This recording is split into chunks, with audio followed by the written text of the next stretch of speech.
Daniel Vogelback hit a grand slam. Chris Bassett pitched great, but Mychal Givens did not. A lot happened in the final game out in DC. I'm going to talk about that on the show today, but also we got to look ahead. A 5-game series against the Atlanta Braves in August. This is where this race is going to get really interesting. You are Locked On Mets, your daily New York Mets podcast. Part of the Locked On Podcast Network, your team every day.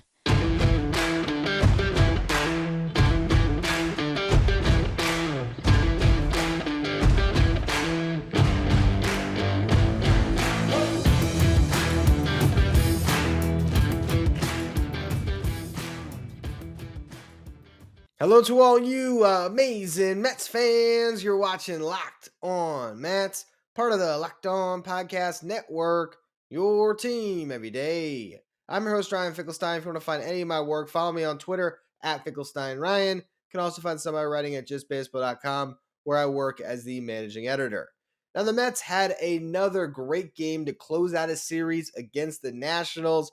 Same story for this team. You win the first game, you lose the second game, and you win the final game of a 3-game set. That's the way they do business, and that's what they did again. Chris Bassett, just outstanding. 7 strong innings pitched, 6 hits allowed, 1 walk, no earned runs, 4 strikeouts. Great defense played behind him. Bassett talked about that after the game. He said that Luis Guillorme is the best glove in baseball when it comes to infielders. He talked about how Lindor is a platinum gold glove winner or a platinum glove winner. Obviously, Jeff McNeil gives you good defense as well. I really do love this as a starting lineup, and I just want to go through it, even though obviously, we've talked about it a bunch, but this is the team the Mets have post-deadline. This is their primary lineup, what you saw out there today with Nimmo, with Marte, with Lindor, Alonso, Vogelback, McNeil, Canna, Guillorme, Nido. It's such a good defensive team. The outfield defense has been good all year, and the infield defense has also been excellent. But when you pull Eduardo Escobar out of the equation and put Guillorme out there, I love that Guillorme now has that confidence that he's essentially, the everyday player. He has taken that job from Eduardo Escobar. Now, granted, they're in a platoon because Guillorme can't really hit left-handed pitching, and Escobar has actually been good swinging from the right side this year. But that's going to work really well. I love the 2 platoons that have been set up. And you see Vogelback has the big hit. He hits the grand slam. If you go through, the numbers throughout the game, you have Pete Alonso. It's a 2-run homer in the 3rd inning. Vogelback hits a grand slam. There you go. You're up 6-0 against the Nationals. That should be enough to win the ball game. And it was. Things got dicey late, but that was at that moment enough. And then later you see Guillorme triples. Tomas Nido doubles in the 6th inning. That drove in a run on Nito's double, obviously. Nimmo got a base hit. Marte ends up getting the RBI forced out. You were looking at this team, and it's 14 hits on the day. They score another run in the 9th inning, as you have Guillorme was the one that drives in a run on a force out. But it's up and down the lineup. I always like to do this, but you got Nimmo with a 3-hit day. You got Marte got a hit. Naquin got a hit off the bench. Lindor with a hit. Alonso with the home run. Vogelback goes 2 for 5 with the grand slam. McNeil, 3 for 5. Canna was the one guy that goes 0 for in this game. You got Guillorme with the 1 hit. Nido with a hit. But this lineup just looks so much better. Your one hole is that catcher spot, and you're getting great defense from those guys as well. So as much as we want to talk about what the Mets did at the deadline or didn't do at the deadline, look, the lineup to me, I think is in really good shape. I still think that there is the potential to get better with some promotions that could happen with Mark Vientos or Francisco Alvarez, but I have no qualms about the starting lineup. The bullpen, though, an interesting game after Bassett came out. Trevor May makes his return. Solid inning, 1 hit, 1 strikeout, no runs. Mychal Givens comes on to close out the game. First appearance as a Met, carried a 2.66 ERA into the day. He has a 3.70 ERA after giving up 5 runs. Only got 2 outs. Lugo had to come in and try to bail him out. It worked essentially, but more runs end up going on Givens' ledger. Just a brutal way to start off with a new team. He does not want to go out there. Never does a reliever want to give up 5 runs. But in particular, in that first appearance in a new uniform, it's brutal. It's brutal, and it's more so because of the way that fans have been reacting to the lack of moves the Mets made to address their bullpen. And it's something they're going to have to answer for this season. Trevor May's got to be what he was last season. Mychal Givens has to be the guy you expected when you traded for him. Joely Rodriguez, kind of the same thing there. You need him to go back to what the Mets thought they were getting when they made that trade to send Miguel Castro out. And you need, Tyler McGill potentially to step up in this bullpen. You need Seth Lugo to be the better version of himself, and he hasn't shown he can be consistent all season. So, look, the bullpen is going to be a talking point for the rest of the season. I think because the rotation is as good as it is, because I believe the lineup is as good as it is, I don't know if it's really going to rear its ugly head throughout these final couple months. But when you get into October, the hope is that a couple of arms outside of just Edwin Diaz kind of solidify themselves as real lockdown options. And if not them, suddenly you're going to be asking Taiwan Walker potentially to go from a starter role to a reliever role to try to get some extra juice in that pen. There's a lot of stuff the Mets can try here, but I think, again, not to stay too deadline centric, but we are still only, 24 plus hours removed here. It wasn't a great way to get introduced to Mychal Givens. I'll just leave it at that. But hopefully he'll be better. I'm sure he will. He can't be much worse, and the Mets will move on from there. But what's coming up here is a unbelievable stretch where we're going to see a lot of Mets and Braves. I want to talk about what that means because this is where the division gets decided. It's this 5-game series. You got a 4-game series coming up not too far and long down the pike here that's going to really decide which team will make it up. But before we get to that, whether you're ready to pop the question or if you're celebrating a milestone moment, find jewelry as unique as her with the modern convenience of online shopping at BlueNile.com. There you can build the engagement ring of her dreams as Blue Nile has simple tools that let you choose the diamond shape, size, and clarity as well as the setting style. Blue Nile's bench jewelers will then handcraft her perfect engagement ring. Each ring is one of a kind, so you can celebrate life special moments with fine jewelry from Blue Nile, as they have jewelry experts on hand 24/7 available via phone or chat to help you find a memorable gift at every budget. Make your moment sparkle with jewelry from BlueNile.com, and Locked On Mets listeners will get $50 off purchases of $500 or more. This podcast exclusive includes engagement. All you have to do is use the code Locked On. Again, that's code Locked On. Plus, every order is insured, ships free, and arrives in discreet packaging that won't give away what's inside.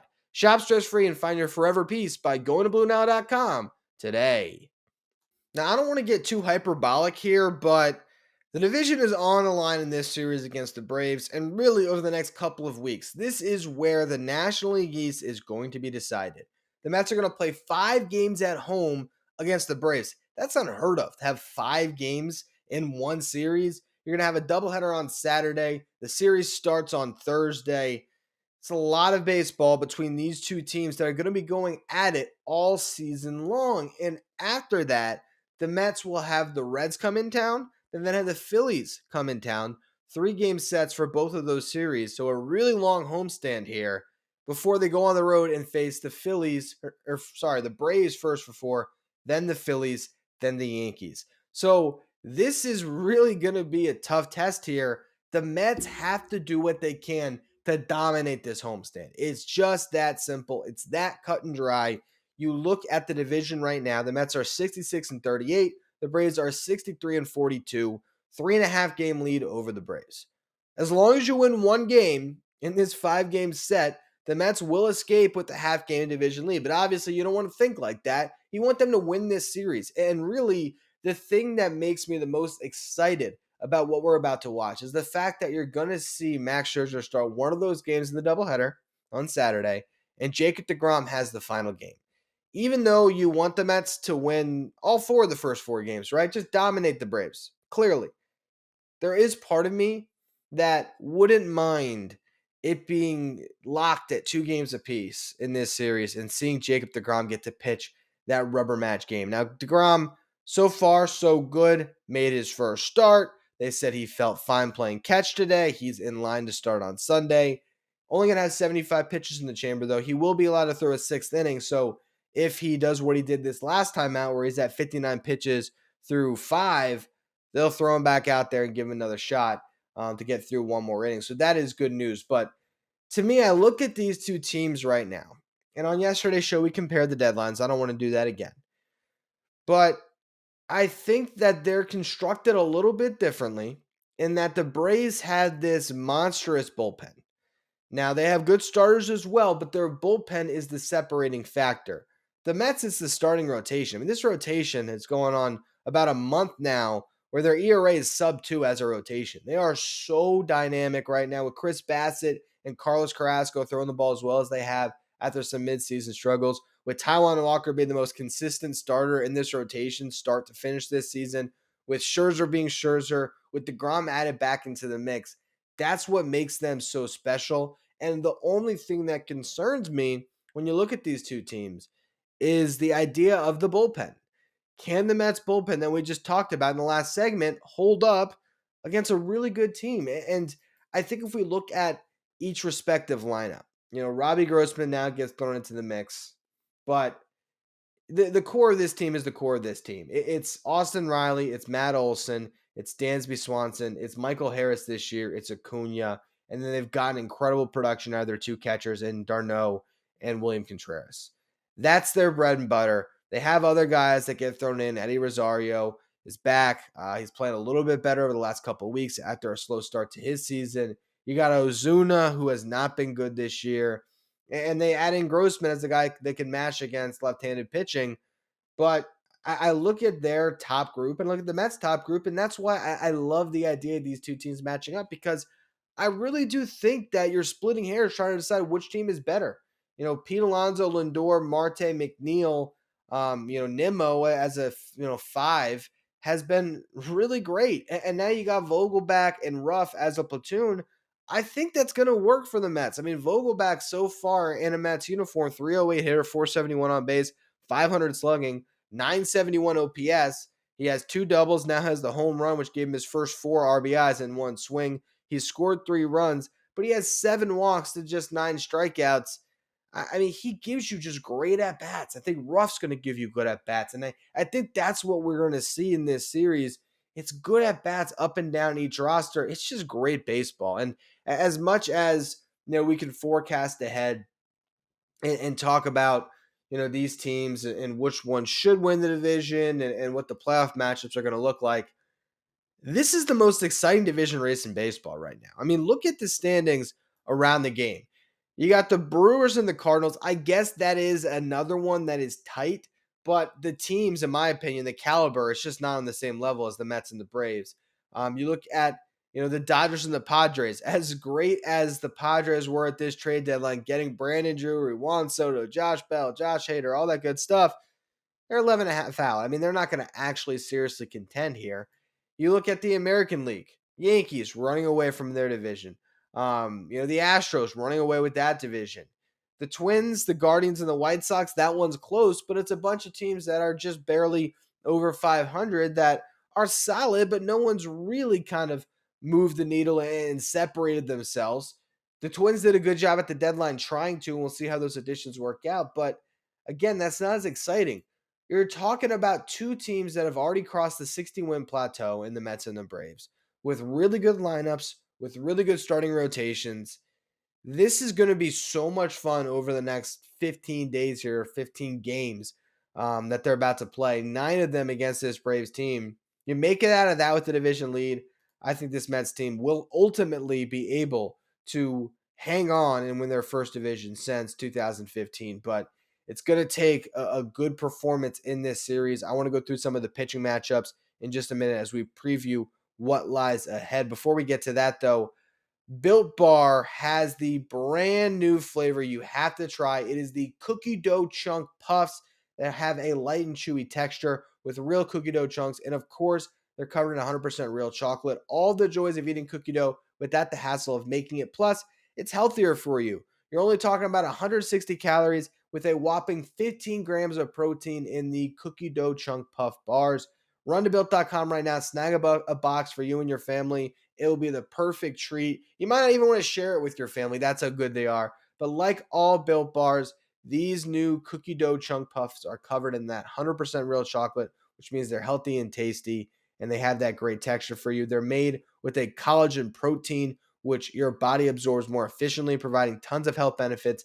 Eat something good that tastes good for you by trying the new cookie dough chunk puffs at built.com. Make sure you use the promo code LOCK15. You're going to get 15% off your next order. Again, that's promo code LOCK15 for 15% off at built.com. Looking over these two lineups, which team is hot right now? Which players are hot? You go to the Mets over the last 15 days. Pete Alonso, 4 home runs, 10 RBIs, hitting 375, 479 on base, 800 slugging. That's an OPS over 1200. You got Lindor, 4 doubles, 3 home runs, 8 RBIs, 9 runs scored, 381 average, 458 on base, 690 slugging. He has an OPS over 1100. Daniel Vogelbach, just talked about him, just gave you his numbers. OPS of 971. Starling Marte, 333 hitter, 364 on base, 548 slugging, 912 OPS, 2 home runs, 7 RBIs, 7 runs scored. Jeff McNeil hitting 317 over the last 15 days, 349 on base, 512 slugging, 861 OPS. Hit a home run the other day and has 5 doubles during that span.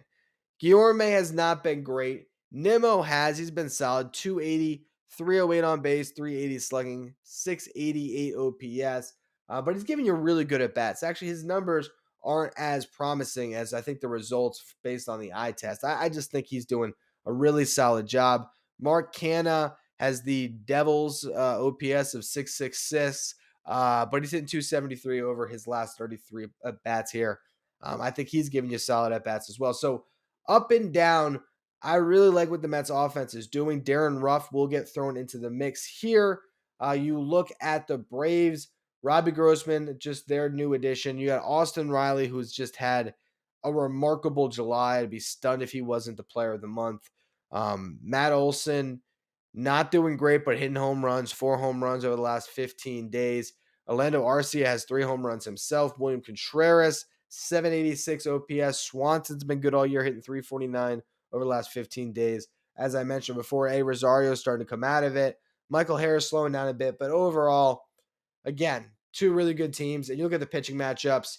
You got Kyle Wright versus Carlos Carrasco, game 1. Wright's having an awesome season, 2.93 ERA, 120 strikeouts. Carrasco was amazing in July. He was with a 0.95 ERA over his last 5 starts. He's been pitching really well, so that's a good head-to-head. You got Ian Anderson, who's not having a good season, 4.99 ERA for him versus Taijuan Walker. You would think the Mets have a slight edge there.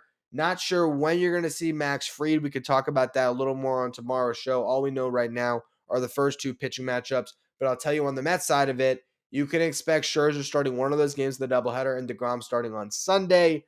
You can also expect maybe a David Peterson coming back for that other game when it comes to the doubleheader there. I don't believe he has thrown yet in Syracuse, so maybe they try to keep him ready for that start. I think that would make a lot of sense. And actually on Sunday, we do know that it will be Spencer Strider going against DeGrom. Strider having an amazing season as a rookie, 2.79 ERA, 133 strikeouts. He has been just nasty stuff from him. But this is what you want, okay? As much as I think Mets fans would love nothing more than a 1986 type season where they just lead a division wire to wire and it's never in doubt. But I think this is still, if you're talking about the next 2 months, there is something about that anxiety every time you check a Braves box score. Just the adrenaline that goes through you in games that matter. And over the past, 20 years, there hasn't always been games that matter. It feels like we're going to get a lot of that in August and in September. And particularly when you're facing the Braves, this is where you decide a division. And this is a Mets team based on what they've done through what we're at 114, 190, 104 games. They deserve to win this division based on how they play this year. We'll see if they can hold true. Getting DeGrom back is big. The DH spot, I think, has been solved. So this is a better Mets team than they were a couple weeks ago for sure. And I do look at their roster and stack it up against the Braves, and I still believe the Mets should be the favorite to win this division. But if they do, it might not happen until the end of September when the Mets are playing the Braves in Atlanta, a series that I'm actually planning on going to with my dad. So we'll see if it takes that long to be decided. I think it might. But if the Mets were to lose this division, I'm sure that a reason for it will be whatever happens over the remainder of this weekend here. This is as important as a series could possibly get in August. It's just that simple. On the show tomorrow, Friday Farm Report, Francisco Alvarez. Will we see him this year? His numbers are just scary good. Without Contreras as a trade deadline addition, that is a conversation that now gets just a little bit juicier. So we're going to talk about that tomorrow. Make sure you follow, rate, and review wherever you get your podcast. Make sure you follow me on Twitter at Finkelstein Ryan. Follow the show at Locked On Mets. Thank you for making Locked On Mets first listen every day. Now for your second listen, check out Locked On MLB, hosted by Paul Francis Sullivan. Locked On MLB is where you want to go to stay up to date with everything going on in Major League Baseball. You can follow Locked On MLB wherever you get podcasts.